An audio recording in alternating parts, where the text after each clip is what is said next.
أبو نواس قاضي فاس ومكناس من حواديت زمان. ولا تنسى الإعجاب بالفيديو والاشتراك في القناة، وقل لنا رأيك في التعليقات. تبدأ الحكاية: كان يا ما كان يا سادة يا كرام، ولا يحلو الكلام إلا بذكر الله، وحدوا الله، لا إله إلا الله، ثم ذكر النبي صلى الله عليه وسلم. صلوا على رسول الله صلى الله عليه وسلم.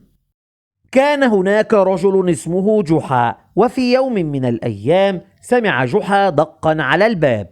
فتح الباب فوجد جارته فاطمة. قالت له: أريدك أن تذهب معي إلى القاضي أبو نواس قاضي فاس ومكناس. قال لها: ولماذا أذهب معك إلى القاضي؟ قالت له: لكي تشهد يا جحا. قال لها: حسنا. ركب جحا على حماره وذهب إلى القاضي أبو نواس قاضي فاس ومكناس. دخل إلى القاضي، وعندما رآه القاضي قال له: أنت جحا؟ قال له: نعم. قال: لا أقبل شهادتك يا جحا. قال له: ولماذا يا سيد القاضي؟ قال له: بلغني أنك كنت في مجلس السلطان تيمور لنك، وكانت هناك جارية تغني، وبعدما انتهت من الغناء قلت لها: أحسنت، والذي يستحسن الغناء الباطل لا أقبل شهادته.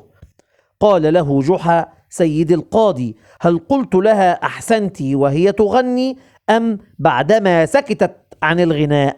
قال له القاضي: بعدما سكتت يا جحا. فقال له: إذن يا مولانا القاضي فقد استحسنت سكوتها وليس غناؤها.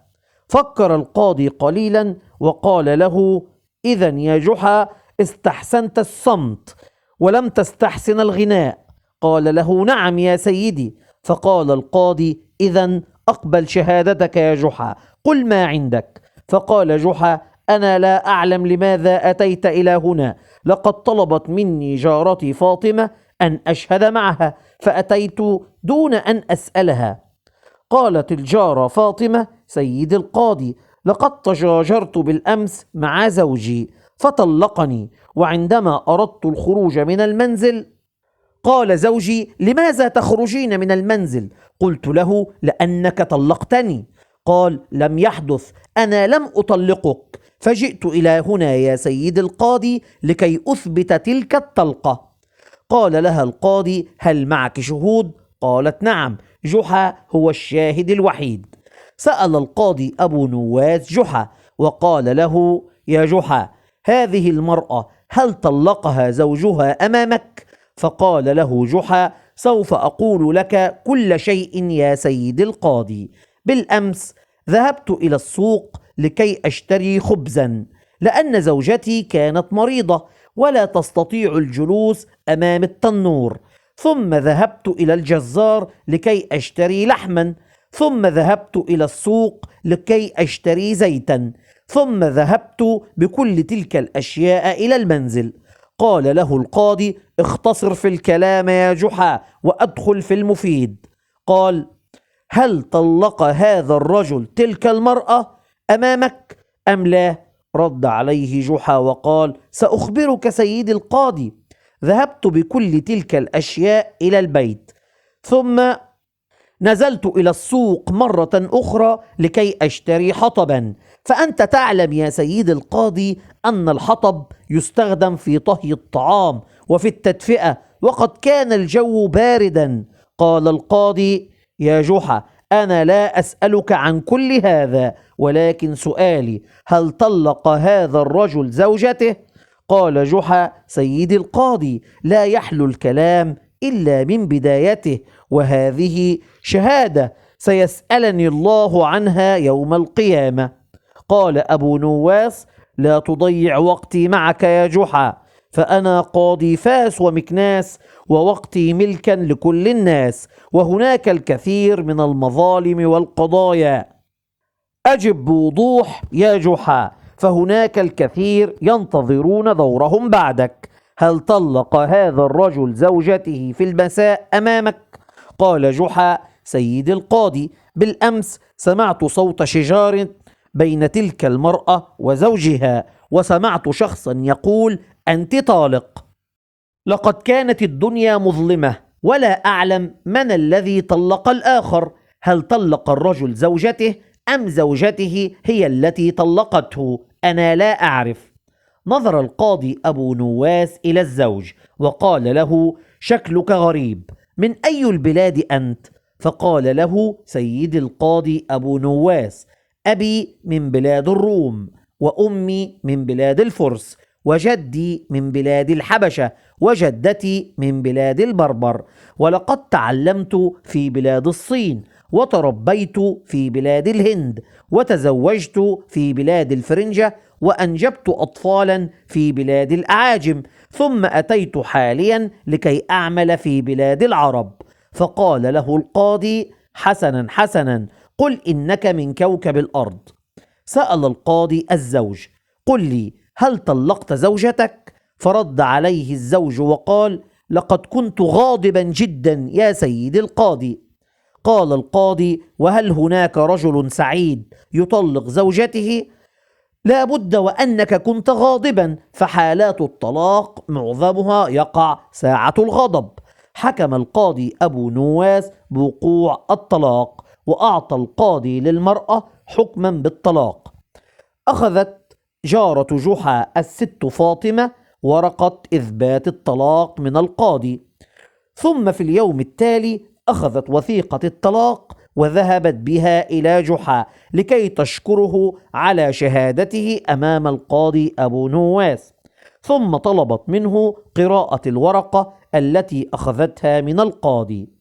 شعر جحا بالإحراج لأنه لا يعرف القراءة ولا الكتابة، فأخذ منها الوثيقة معتقدا بأنه خطاب شخصي مرسل لها من أحد أقاربها المسافرين. تظاهر جحا بأنه يقرأ الورقة ونظر إليها باهتمام، ثم قال: حضرة السيدة المصونة والجوهرة المكنونة، أدام الله بقاءها، بعد مزيد من السلام والتحية لرؤية طلعتكم البهية الست فاطمة، نطمئنكم أننا والحمد لله جميعا بخير. فقاطعته جارته فاطمة وقالت له: ما هذا الكلام الذي تقرأه يا جحا؟ فقال لها: أقرأ لك الخطاب. فقالت له: هذا الخطاب ليس مرسلا من عند أهلي يا جحا، هذه وثيقة الطلاق التي أخذتها من القاضي أبو نواس قاضي فاس ومكناس. رد عليها جحا وقال: ولماذا لم تخبريني بأنها وثيقة طلاق؟ لأقرأها لك باللغة الطلاقية. فقالت له: وما هي اللغة الطلاقية؟ أنا لم أسمع بها من قبل. فقال لها: هي لغة تقرأ بها وثيقة الطلاق. في كل يوم كان جحا يذهب إلى القاضي أبو نواس بأمور صغيرة لا تستحق. فمرة قال جحا للقاضي: سيد القاضي، أريدك أن ترسل الحراس للقبض على جاري حسان الذي يسكن في الطابق الأعلى مني. فقال له القاضي: ولماذا أقبض عليه يا جحا؟ فقال: لأن زوجته قامت بنشر ملابس مبللة بالماء، فتساقطت قطرات الماء على ملابسي المنشورة على الحبل. كل يوم يذهب جحا للقاضي حتى مل منه القاضي. فقال له القاضي: اذهب يا جحا وابحث عن عمل. وفي يوم من الأيام اشترى جحا بطيخة، وعندما فتحها وجدها بيضاء وقرعاء من الداخل. قال جحا: لابد أن أشكو هذا البائع المحتال. ذهب جحا إلى القاضي وقال: سيد القاضي، اشتريت بطيخة من بائع البطيخ، فوجدتها بيضاء وقرعاء من الداخل ليس لها طعم. أرجوك يا سيدي أن تقبض على هذا التاجر المحتال. أراد القاضي أبو نواس أن يعلم جحا درسا حتى لا يضيع وقته في أمور تافهة، فقال له: من تشكو يا جحا؟ فقال له جحا: أشكو تاجر البطيخ. فقال له القاضي: ولماذا تشكوه يا جحا؟ قال: لأنه بائع غشاش. فقال القاضي: التاجر هل باع لك البطيخة مفتوحة أم مغلقة؟ قال جحا: كانت البطيخة مغلقة. فقال: ومن أين يعلم هذا التاجر إذا كانت البطيخة حمراء أم بيضاء قرعاء من الداخل؟ أخبرني يا جحا، كيف يعلم؟ وما ذنبه؟ فقال له: الذنب أنه باعها لي هكذا يا سيدي القاضي. فقال له القاضي: الذنب ليس ذنب التاجر، ولكن الذنب ذنب المزارع الذي قام بزراعتها. فقال له جحا: نعم، أريد أن أشكو المزارع. رد القاضي وقال: المزارع يضع البذرة فقط، والله هو الذي ينبت الزرع. فالله سبحانه وتعالى يقول: أأنتم تزرعونه أم نحن الزارعون؟ الفلاح يرمي البذور فقط ويقوم برويها، والله سبحانه وتعالى ينبت النبات. قل لي يا جحا، ألا يعجبك النبات الذي أنبته الله سبحانه وتعالى؟ لابد وأن أضعك في السجن لسوء أدبك مع الله. رد جحا وقال: أنا لا أقصد هذا يا سيد القاضي. فقال له القاضي: خلق الله البطيخ كله جميل جدا، وخلق الله بعض البطيخ الأبيض الأقرع كرسالة لنا أنه كان من الممكن أن يخلق كل البطيخ بهذه الطريقة، أن يكون كل البطيخ أقرعا ماسخا، ولكن الله سبحانه وتعالى خلق تلك البطيخة القرعاء لتدلنا على عظمة الله سبحانه وتعالى، وتدلنا على نعم الله علينا، وكان يجب أن تحمد الله على نعمه، ولكنك لم تفعل، ولهذا سوف أحكم بوضعك في السجن لمدة 3 أيام. صرخ جحا وطلب العفو من القاضي. كان القاضي يريد فقط أن يلقن جحا درسا حتى لا يضيع وقته الثمين فيما لا ينفع.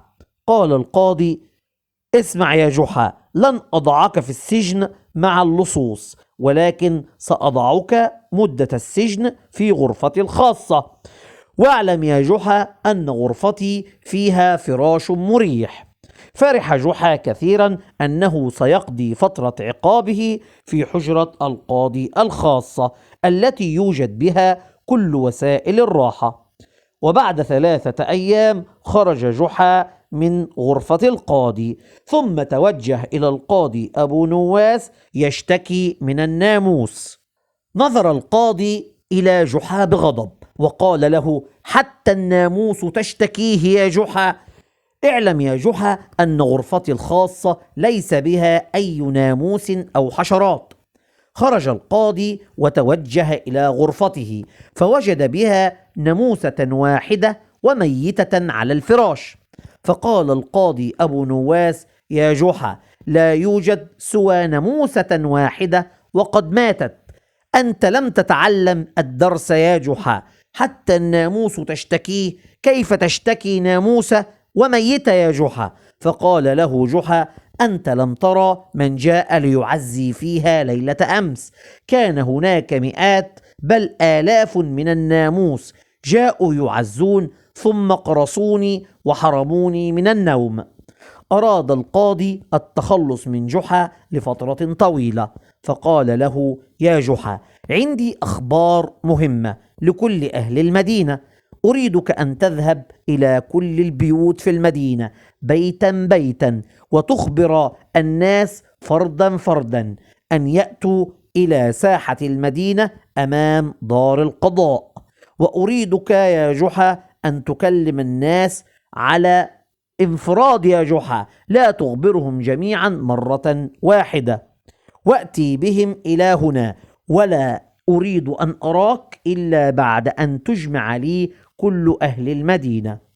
خرج جحا وصعد على صخرة عالية في السوق، وقال بصوت عال: من يريد عملا خفيفا لمدة 2 ساعة فقط ويقبض عليه 5000 دينار فليأتي معي. كل الناس بدأت في التجمع أفرادا أفرادا، وكل شخص بدأ يكلم أقاربه وأصدقائه وجيرانه. تجمع الناس جميعا طمعا في هذا العمل، فهو عمل ساعتين فقط وعمل خفيف، وسوف يحصلون على أجر عال جدا جدا، 5000 دينار. اجتمع لجحا كل أهل المدينة، ثم أخذهم وتوجه بهم إلى ساحة القضاء.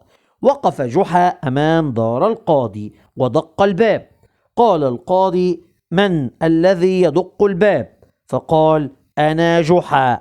تعجب القاضي وقال: يا جحا، هل تظن أنه لا يوجد في المدينة شخص آخر غيرك؟ قال جحا: لقد نفذت المطلوب يا سيدي. تعجب القاضي ولم يصدق جحا. ذهب القاضي إلى سطح البيت. عندما صعد القاضي إلى سطح الدار وجد كل أهل المدينة قد تجمعوا. تعجب القاضي أبو نواس كثيرا وقال له: كيف استطعت أن تجمع كل هؤلاء الناس في هذا الوقت القليل؟ قال: أهل المدينة لقد وعدنا جحا إننا سنعمل ساعتين فقط ب5000 دينار، ونحن مستعدون للعمل. نظر القاضي إلى جحا بغضب وقال له: هذه قضية غش واحتيال. قال جحا: مولانا القاضي أبو نواس، أنا رجل صادق وأريدهم في عمل. قال القاضي: وما هذا العمل يا جحا؟ قال جحا: أريد رجلا أن يدخل في أعماق البحر ويبقى دون تنفس لمدة ساعتين، ولو خرج قبل الساعتين فليس له عندي دنانير، أما إذا خرج بعد الساعتين فله مني 5000 دينار. قال أهل المدينة: ما هذا الكلام يا جحا؟ لا يستطيع أحد أن يبقى دقائق تحت الماء. رد جحا وقال: هذا هو العمل، من يستطيع أن يعمل فليبدأ الآن. لم يرضى أحد بذلك. قال القاضي: لقد احتال عليكم جحا حتى تتجمعوا أمام بيتي. قال جحا: كان لابد من الحيلة يا سيد القاضي، ولكنني صادق. قال القاضي: كان يجب عليك أن تقول للناس: القاضي يريدكم في أمر مهم. قال جحا: من يريد أن ينزل في أعماق البحر ويكتم أنفاسه ساعتين فله مني 5000 دينار. قال القاضي لجحا: أنا أريد منك شيئا واحدا يا جحا. قال جحا: وما هو يا سيد القاضي؟ قال له: ألا أراك هنا مرة أخرى. قال له جحا: لماذا لا تريد أن تراني مرة أخرى يا سيد القاضي؟ فقال له القاضي: لقد كذبت مرة، ومن يكذب مرة يكذب مرتين. فقال له جحا: وأنت يا مولانا القاضي تزوجت مرة، ومن يتزوج مرة يتزوج مرتين. خاف القاضي من زوجته وقال له: ماذا تقول يا جحا؟ هل تعلم أنني يمكنني أن أتزوج على امرأتي؟ فقال له: نعم يا سيد القاضي، هذه تكملة الحكمة، من يكذب مرة يكذب مرتين، ومن يتزوج مرة يتزوج مرتين. قال له القاضي: يا جحا، أنا أريد أن أراك مرة أخرى، ولكن ائتني في أمور هامة وقضايا كبيرة. لكن ظل جحا على عادته، يأتي بموضوعات لا تستحق. أراد القاضي التخلص من جحا. أخذ يفكر ويفكر وقال: جحا يفعل هذا من فراغه، لا بد أن أشغل وقت فراغ جحا بشيء نافع. نظر القاضي إلى جحا وقال له: ما رأيك أن أعطيك منصبا من الآن؟ رد عليه جحا وقال: منصب يا سيدي، وما هو؟ قال القاضي: أنت منذ الآن الحاجب الخاص يا جحا، تجلس في الغرفة التي بجواري، تستقبل الناس ولا تدخلهم إلا في أدوارهم. أريدك أن تنظم الناس يا جحا، وإذا كانت قضية صغيرة لا تستحق حلها أنت يا جحا. فرح جحا جدا جدا بالمنصب الجديد. وهكذا ظل جحا طوال النهار مشغول بتنظيم الناس وترتيب دخولهم إلى القاضي. وهكذا تخلص القاضي من إضاعة وقته من جحا، وعاش بعدها القاضي وجحا حياة سعيدة. وهكذا تنتهي القصة. إذا أعجبتك قل لنا في التعليقات. السلام عليكم.